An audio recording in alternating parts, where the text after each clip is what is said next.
maman bazala minene wana. Donc bino bo bongi su na bo présenter be émission ça tabouti. Bo vona banda kwa mabala bo lambela mibali na bino. Na yebi ata mtu mote na miyebi kanga moko ha. Na miyebi kanga moko. Otala no YouTube te, otala ba fille oye babango. Po presque ba fille belenga na oyebi so ba komona bango oye babango te. Natana te. Na natana te na banduta ba fille mususu. Natala na bango te.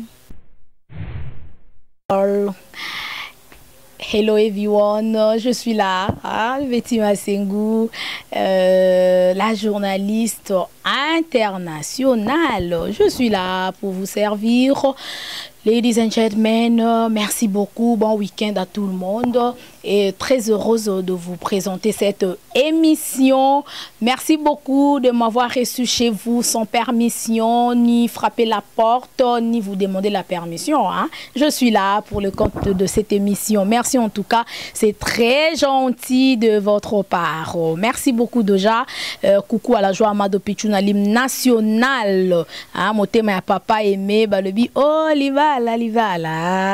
Ah, la Amado Pichouna, ma grande sœur, donc Libala Bosembo, donc balobi, de bonnes choses à vous et à papa aimé, ainsi que Naba Nabiso na France, qu'on a Paris. Je vous aime beaucoup, je vous kiffe grave. Bisous à ma maman chérie, maman Kati Bakis, à la fille de la porte le Paul Mutombo Kalombo, Bana ministère, amen, shalom, shalom en tout cas à vous tous et oui, bon week-end, hein, donc bon week-end aussi à Champion Kayembe kwa bana depuis Kenya ainsi que Washington, les grands pays, hein, babi animateur à Makasi Kalate, a bimsa disque nae bientôt là, hein, donc bientôt là ils ont zala déjà sur le marché des disques, hein, donc balobi mbonda, hein, to bina na rythme à Washington Kalate, hein, ils ont bima et puis je me reviens dans la émission oyo.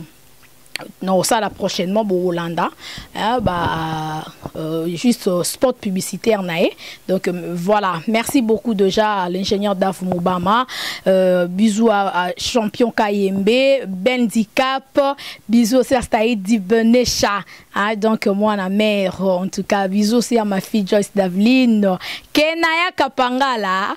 À la fille de maman Rite, Kapangala, voilà. Papa Jimmy Kapangala aussi, je vous salue. Merci beaucoup, voilà. Bisous aussi à l'église Rehoboth Mobimba, à mon pasteur, my dad pasteur Olivier Temete. Mais voilà, je suis déjà avec mon invité, Balobi. Oh, Batumoro Baleki, Batango Banani.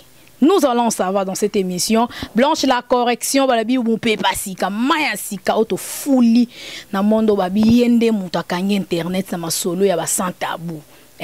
Donc balobi Blanche la correction azana po to baptisa et déjà pour balobi ayande ko corriger. Sko banani. Bonjour, ça va? Ça va bien. Ouais, bonne santé. Santé qui te aucun de vos homona. Voilà. Boulot, ça va, ça marche? Il est très très kitoko. Voilà. En tout cas, bande comme on a biso, bomoni invité na biso, to lobela masolo ya musalo asalaka, pour yazanae de new journaliste, hein, des new journalistes. Donc voilà, tout un peu dans nouvelle journaliste. On a biso awa na Libanga TV, na canal Fituan Bakulutu TV, bo s'abonner na chaîne wana ba chaîne Bakulutu. Hein, bo monsieur a bien et puis na Africa Promo 243 TV. Voilà, balobi hein. Ah ngalo ba vérité hein. Polele kacha mulangiza la raté. Balobi 100 kg à l'ekio. Balobi 100 kilos à l'ekio. Na adia la vibration. On a vu que adia sila na ya sala soute a comme zongela mais succès zate. Pour ça la suelo amalunga te. Ce qu'on a au comme émission to sali batu ba commenter balobi que batu wana ba l'ekio. Oh nsombe nanga. Nani pia kolo ba soute 1000 kilos so nani kutu. nani te na bosa nsope 1000 kilos so 200 kilos alekinga kako yoka kombo na obenda déjà image ya mutu ndaza po na yoka déjà 200 kilos na obenda maman kazana mamu bimba donc moi ba maman bazala minene wana donc bino bobongi su na bo présenter ba émission ça tabuti bo vona na banda kwa mabala bolambela mibali na bino botikela biso toyena mipepa sika makambo sika pe banzoto asika siko 100 kilos naebi écouter na yo tala ipete no tele wapi nga no na kipa no maramba YouTube to ya ba fi ya santa bu naebi mtuti naebi ata mtu mote na miyebi kanga moko na miyebi kanga moko yo tala no YouTube te o tala ba fi o ye babango po presque ba fi belenga na oyebi so ba komo na bango ye babango te. Oh, Maman Betty, nana tana tem. Okay. Nana tana tena banduta ba film sus. Natala na bangote. Voilà. Mais bamsu ba osa ba sans tabou na yoka ke olo ba ke bi wana za sans tabou te comme ba film pornographique. Neti film wa sala émission mo boye.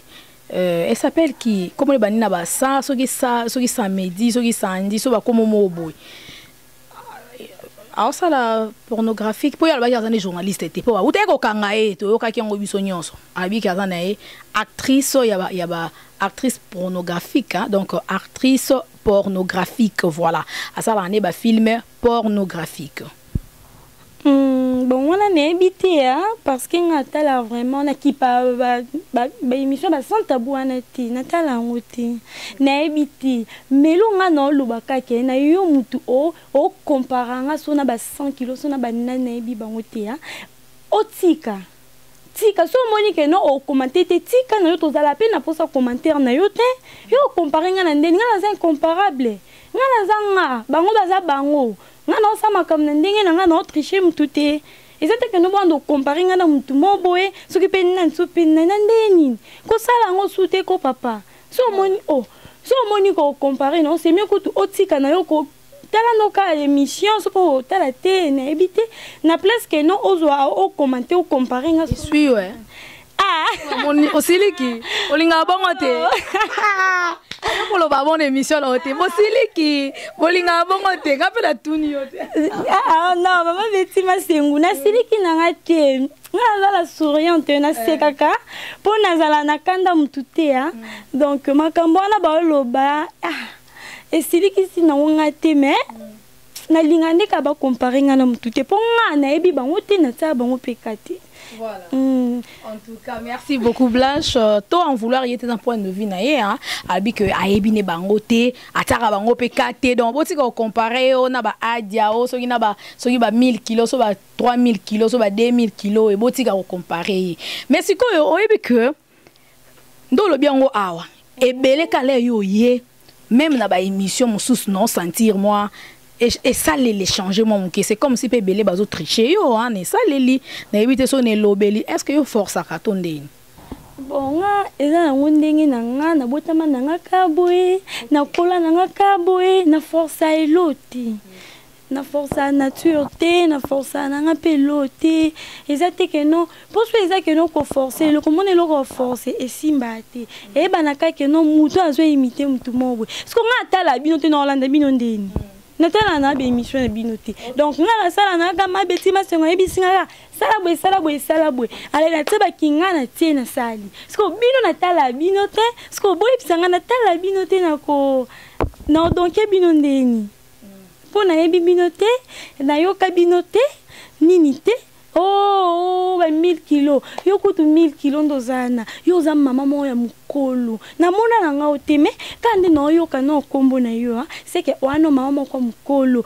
il faut ozonga na ndako yo pa isa place noté nga penza na conseiller yo okobota nga pe kutu ene ebiti en tant que moi na yo petite sœur na yo so ba lo ba ki oza moi mukie conseil ni yo pesa na ba mikolo balanda po biso ba mikolo balanda biso hein oui il faut qu'on se le dise hein de responsable balanda libanga TV hein balanda pe Bakulutu TV Canal Future One ainsi que Africa Promo 243 on sentit que ba papa mikolo ba responsable hein et puis ba tout à bien na ba mama mikolo balanda biso siko ba mona mukie yango ba oloba ke olobela bango nini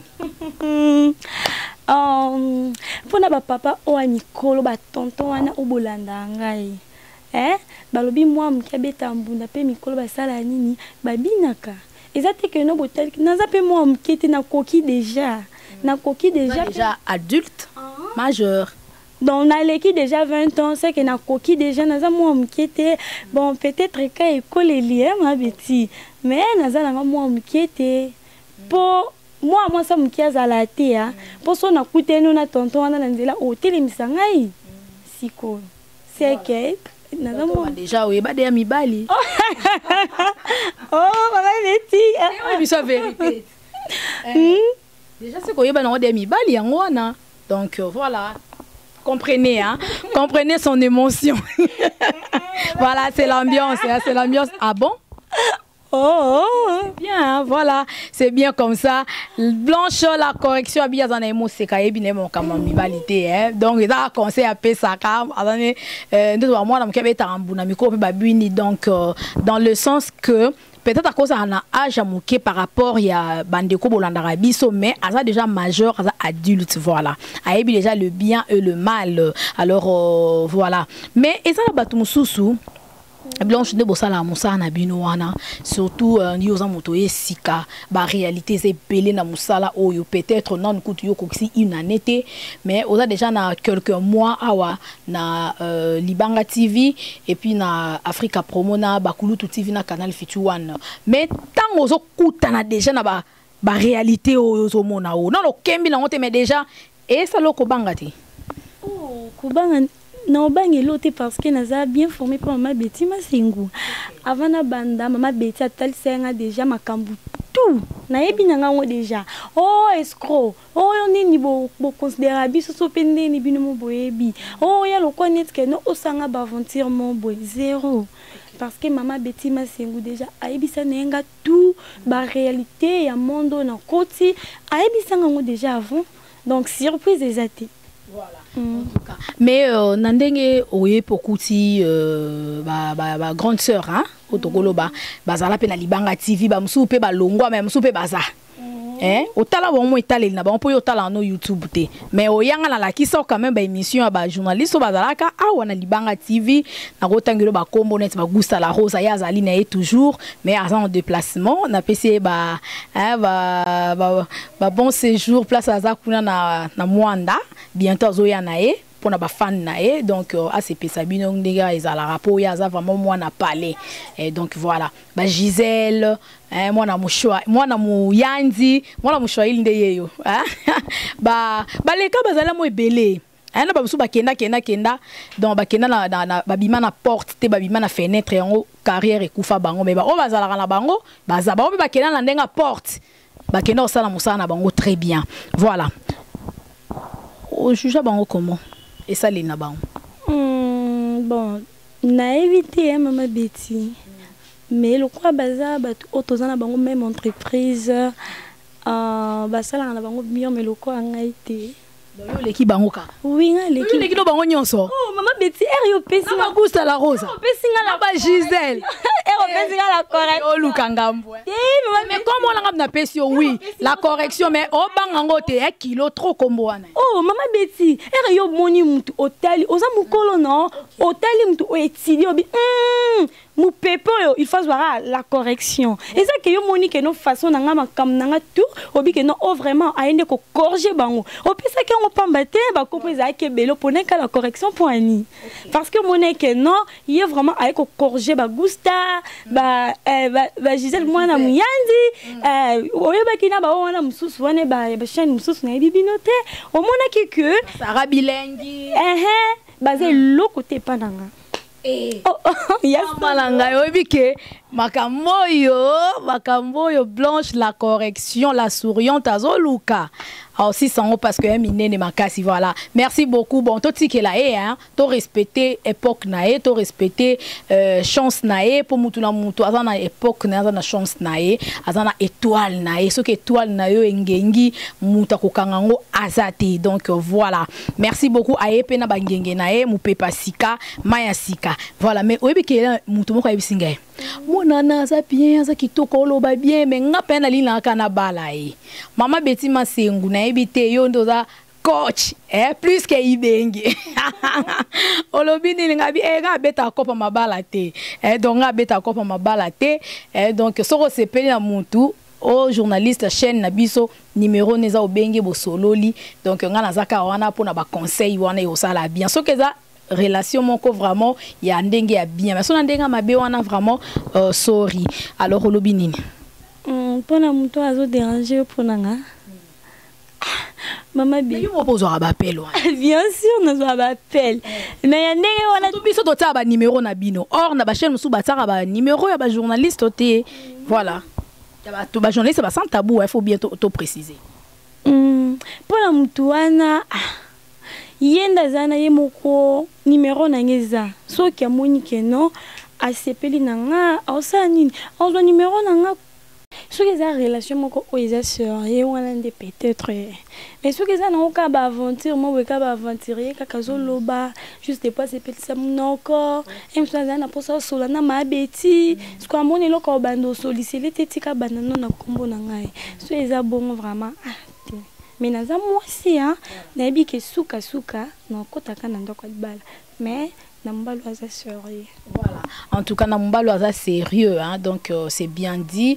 Ceux qui ont une relation sérieuse avec Blanche, la correction, vraiment, et vous allez bien mener aventure d'été pour aventurier de Tozo Boya. Ah, voilà, merci beaucoup Toke de Janasuka pour tout boucler émission Nabissu à Lilo. Donc ceux qui sujet Monsieur Ezali, même prochainement Tozanae Blanche la correction parce que Tozanae anytime. Donc voilà. Et Blanche pour tout ce qui ça. Kolobinini na ba fanatique na yo ba o ba pesio confiance ba pesio chance de décevoir ba ngote na musalo yo alors un dernier message et puis bambo te na yo pesina numéro na téléphone pour ba o ba linko benga yo ba linko soutenir yo ka ndenge zalaka moi code à l'équipe western et ça lié bien voilà na pesi mbote na nanu na Mama Betty Masengu na peso ba merci ebele na pesi merci ebele na papa nanga Conde Paul prophète Conde Paul Dominique mon prophète amen papa bisiko zali na pesi pe ba amen ebele na bana nyonso to liloba na pesi mbote na mama nanga Eveline Ekila na pesi mbote na ba fan nanga tout onyo to linga nga onyo to sepela na ngai ya bo continue toujours ko s'abonner na ba chaîne na biso bo ko zala décider na ko décevoir bino te na ko sala toujours kaka nde bino bolinga na bo s'abonner vraiment en numéro nanga contact eza plus 243 82 78 073 plus 243 82 78 073 numéro nanga yango wana. OK. Voilà. Merci beaucoup. Nous sommes arrivés à la fin. Merci à la joie Mado Pichuna l'hymne national. Donc, mon thème a papa aimé. Coucou à vous. Je vous aime beaucoup. Merci. Bisous à tout le monde. On se retrouve déjà à la prochaine. See you. Prenez bien soin de vous. OK. See you next time. Bye.